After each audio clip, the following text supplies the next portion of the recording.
இயேசு உங்களை நேசிக்கிறார். பிரியமானவர்களே, இந்த நாள் ஆண்டவர் நம்மளோடு பேசும்படியாய் வேதத்திலிருந்து ஒரு வசனத்தை கூட வாசித்து ஆண்டவர் நம்மளோடு இடைபெறுகிற காரியத்தை பார்ப்போம். அது எரேமியா தீர்க்கதரிசியின் புஸ்தகம் 4வது அதிகாரம் 1வது வசனம் இப்படியாக சொல்லுகிறது: இஸ்ரவேலே, நீ திரும்புகிறதற்கு மனதாயிருந்தா என்னிடத்தில் திரும்பு என்று கர்த்தர் சொல்லுகிறார். நீ உன் அருவருப்புகளை என் பார்வையினின்று அகற்றிவிட்டால் நீ இனி அலைந்து திரிவதில்லை. நீ உன் அருவருப்புகளை என் பார்வையினின்று அகற்றிவிட்டால் நீ இனி அலைந்து திரிவதில்லை என்று ஆண்டவர் சொல்லுகிறார். பிரியமானவர்களே, எரேமியா தீர்க்கதரிசியின் மூலமாய் இஸ்ரவேல் ஜனங்களுக்கு ஆண்டவரை அறிந்து கொண்ட ஒவ்வொருவருக்கும் ஆண்டவர் இடைபடுகிறதாவது, ஆண்டவருக்கு விருப்பமில்லாத அருவருப்பான காரியங்கள். ஒருவேளை அருவருப்பான காரியம் என்ன நினைப்போம். ஆண்டவர் சொல்றாரு, அருவருப்புகளை என் பார்வையில் நின்று அகற்று.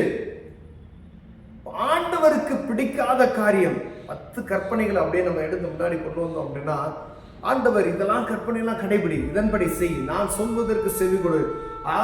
ஆண்டவர் வழிநடத்தி வந்த பாதைகள் எகிப்திலிருந்து அவர்கள் அடிமைத்தனத்தின் வீடாகிய எகிப்து தேசத்திலிருந்து அவர்களை அழைத்து வரும் பொழுது ஆண்டவர் ஒவ்வொரு தடவையும் அப்படியே அவர்களுக்கு அப்படி கிளிப்பிள்ளைக்கு சொல்லுவது போல சொல்லிக் கொண்டு வருவார். பிரியம், அதே போலதான் இந்த நாட்களிலும் ஆண்டவர் அதே வார்த்தைகளை என் பார்வைக்கு அருவருப்பானவைகளை விலக்கு விலக்கு என்று அன்னைக்கு எரேமியா தீர்க்கதரிசியிடம் சொன்னவர் இன்று அநேக தீர்க்கதரிசிகள் மூலமாய், ஒருவேளை அன்னைக்கு தேசத்துக்கு அவர் ஒருத்தர் தான் தீர்க்கதரிசியாய் அந்த நாட்கள்ல இருந்தார்.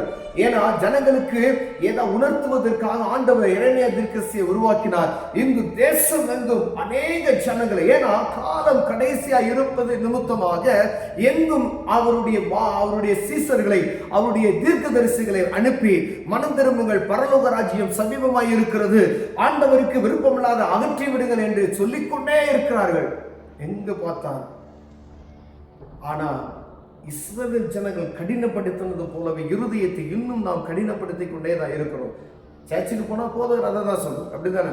வெளியில நீங்க யாரை எந்த எந்த போதகரை எந்த சுவிசேஷத்தை நீங்க பேசினாலும், ஆண்டவர் அறிந்து கொண்ட சுவிசேஷ தேவ மனிதர்கிட்ட நீங்க பேசுனீங்கன்னா என்ன சொல்லுவாங்க? ஆண்டவருக்கு விருப்பம் இல்லாத நீங்க அகற்றி விடுங்க தம்பி, அப்படிதான் சொல்லுவாங்க. நீ வாழ்க்கையில முன்னேறணுமா, ஆண்டவர் விட்டு ஆண்டவருடைய காரியங்களுக்கு மாத்திரம் கீழ்ப்படிந்து அவருக்கு விருப்பம் இல்லாத காரியத்தை நினைச்சு விட்டு அப்படின்னு சொல்லி.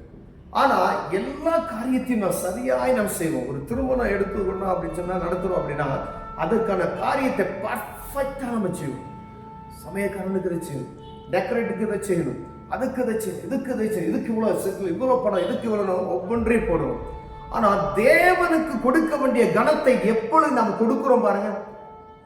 உதாரணத்துக்கு ஞாயிற்றுக்கிழமை சர்ச்சுக்கு ஒரு ஃபேமிலியில என்னைக்கு அதை திட்டம் பண்ணுவதே கிடையாது. ஞாயிற்றுக்கிழமை இத்தனை மணிக்கு எந்திரிக்கும், இத்தனை மணிக்கு சர்ச்சுக்கு போகணும், கரெக்டா இருக்கணும், அதுக்கப்புறம் தான் வெளியே வரணும். அந்த மாதிரி ஒரு ஒழுங்கும் கிரமமான ஒரு காரியத்தை நம்ம வாழ்க்கையில எப்ப கடைபிடிக்கிறோம்? நீங்க ஆண்டவர் சமூகத்துக்கு கொடுக்க வேண்டிய நேரத்தை, இத்தனை மணிக்கு நான் ஃபேமிலி பிரேயர் அப்படின்னு சொன்னா தேவ சமூகத்துல உட்காருறீங்களா? எத்தனை மணிக்கு எந்திரிக்கணும், தேவனுக்கு கொடுக்க வேண்டிய நேரத்தை நான் சரியா கொடுக்கணும், நான் இத்தனை மணிக்கு படுக்கணும், இத்தனை மணி நேரம் தேவனுக்கு நான் கொடுக்க வேண்டிய கரெக்டா அந்த நேரத்தை நான் கொடுக்கணும், ஆண்டவருக்கு கொடுக்க வேண்டிய பணத்தை இப்படிதான் கொடுக்கணும் அப்படின்னு சொல்லி நாம் எப்படி அதை சரிமுறையாய் நாம் செய்கிறோம் என்பதை பார்க்க முடிய ஆண்டவர் உங்களோடு என்னோடு பேசுகிறார். பிரியமானவர்களே, ஜனங்களை பார்த்து சொல்றார், இஸ்ரவேலே, நீ திரும்புகிறதற்கு மனதாய் இருந்தால் அப்படின்னு சொல்றாரு. உனக்கு மனசு இருக்கா? இருந்தா திரும்பிடு, நான் உன்னை சேர்த்துக் கொள்வேன். கோழி தன் குஞ்சுகளை சேர்க்கிறது போல உன்னை அரவணைத்துக் கொள்வேன். ஆனா உன் அருவருப்புகளை உன்னிட்டிருந்து அகற்றிவிடு. ஆண்டவருக்கு விருப்பம் இல்லாத காரியம் என்ன? எடுத்து போடு. கொலை செய்யாதிருப்பாயாக, பொய் சொல்லாதிருப்பதாய, இதெல்லாம் விற்று, பிறருக்கு ஒன்றை யாதையும் மிச்சியாதிருப்பாயாக, விக்கிரக ஆராதனை பண்ணாதிருப்பாயாக, மேலே வானத்திலும் கீழே பூமியிலும் பூமிக்கு தண்ணியில் யாதொரு விக்கிரகத்தை உனக்கு உண்டாகாது இருப்பாயாக என்று சொல்றார். உன் தகப்பனையும் தாயை கனம் பண்ணுவாயாக. ஆண்டவர் கொடுத்த அந்த கற்பனைகளை பாருங்க. இதை கடைப்பிடிக்கிறதுக்கு நம்மளால முடியல. பொய் சொல்லாதிருப்பாயாக.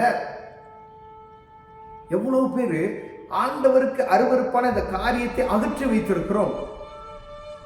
ஆண்டவர் சொல்றார், ஆசீர்வதிக்கிறதற்கு இனி அலைந்து திரிவதில்லை. நீ இனி அலைந்து திரிவதில்லை. ஐயா வேதனை, ஒரு பக்கம் பலவீனம், ஒரு பக்கம் வறுமை, எங்கு பார்த்தாலும் எதிரிகளைப் போல மக்கள் என்னை சூழ்ந்து கொள்ளுகிறார்கள். பணப்பிரச்சனை, குடும்பத்துல சமாதானம் இல்லை. ஆண்டவருக்கு கொடுக்க வேண்டிய கனத்தை நீ கொடுக்காதபடிக்கு ஆண்டவருக்கு அருவருப்பான காரியங்களை முன்வைத்து விட்டு மற்ற காரியங்களை எல்லாம் நம்ம பெர்ஃபெக்ட்டா செய்யறோம் பாருங்க. அப்ப ஆண்டவர் எப்படி நம்மளை ஆசீர்வதிப்பார்? ஆண்டவர் சொல்றார், அலைந்து திரிவதில்லை. எதுக்கும் அப்பத்துக்கும் தண்ணிக்கும் ஆண்டவர் வார்த்தை சொல்றார், உன் சன்னதிகள் அப்பத்துக்கும் தண்ணிக்கு அலைந்து திரிவதில்லை. எப்ப ஒரு ஃபேமிலிக்கு உணவுக்கு வீட்டுக்கு தேவை பொருட்கள் குறைவுபடுகிறதோ அப்ப ஆண்டவருக்கு நமக்குள்ள உறவு சரியில்லைன்னு நினைச்சுக்கோங்க. இப்ப ஆண்டவருக்கு அருவருப்பான காரியம் நம்ம குடும்பத்துல இருக்கிறது, உங்களுக்குள்ள இருக்கிறது, எனக்குள்ள இருக்கிறது, ஒரு குறிப்பிட்ட தனி மனுஷனுக்குள்ள இருக்கிறது என்பதை நான் புரிந்து செயல்படும்படி ஆண்டவர் உங்களோடும் என்னோடும் பேசுகிறார். பிரியமானவர்களே, நீ அலைந்து திரிவதில்லை. அகற்ற வேண்டியது நீ அகற்றி விட்டுட்டனா, ஆண்டவர் வார்த்தைக்கு நீ செவி கொடுத்துட்டனா, நீ அலைந்து திரிவதில்லை. அமெரிக்கான வாழ்க்கை ஆண்டவர் தருவேன் என்று சொல்லுகிறார். ஒருவேளை இதை கேட்கிறோம், அநேக முறையில கேட்டுக்கிட்டே இருக்கோம், அநேக பேர் பேசிக்கிட்டே இருக்கிறாங்க. ஆனா செவி கொடுக்காதபடிக்கு என் இருதயத்தை நான் கடினப்படுத்தி மனப்போன வாழ்க்கையில் வாழ்ந்து கொண்டிருக்கிறேன் தவிர ஆண்டவருடைய வார்த்தைக்கு செவி கொடுக்காதபடிக்கு நான் எப்பயும் காதை மந்த புத்தியோடு நான் இருக்கிறதை பார்க்க முடிகிறது. பிரியமானவர்களே, ஆண்டவர் வார்த்தைக்கு செவி கொடுத்ததுமே ஆண்டவர் ஆசீர்வதிக்க ஆரம்பிப்பார். அப்ப ஆண்டவருக்கு கொடுக்க வேண்டிய கனத்தை, ஆண்டவருக்கு விருப்பமில்லாத காரியத்தை எடுத்து வைத்தவனா ஆசீர்வதிக்க வல்லமையானவராய் இருக்கிறார். அழிந்து திரிவதில்லை என்று ஆண்டவர் சொல்லுகிறார். கண்களை மூடுவோம், ஜெபம். அன்பின் தகப்பனே, ஆண்டவரே, உமக்கு விருப்பமில்லாத என்னென்ன காரியங்கள் வாழ்க்கையில் இருக்கிறதெல்லாம் அகற்றிவிட எங்களுக்கு தேவன் உதவி செய்கிறார். சத்தத்துக்கு செவி கொடுக்கிற இருதயத்தை தாங்க. இயேசுவின் நாமத்தில் பிதாவே, ஆமென்.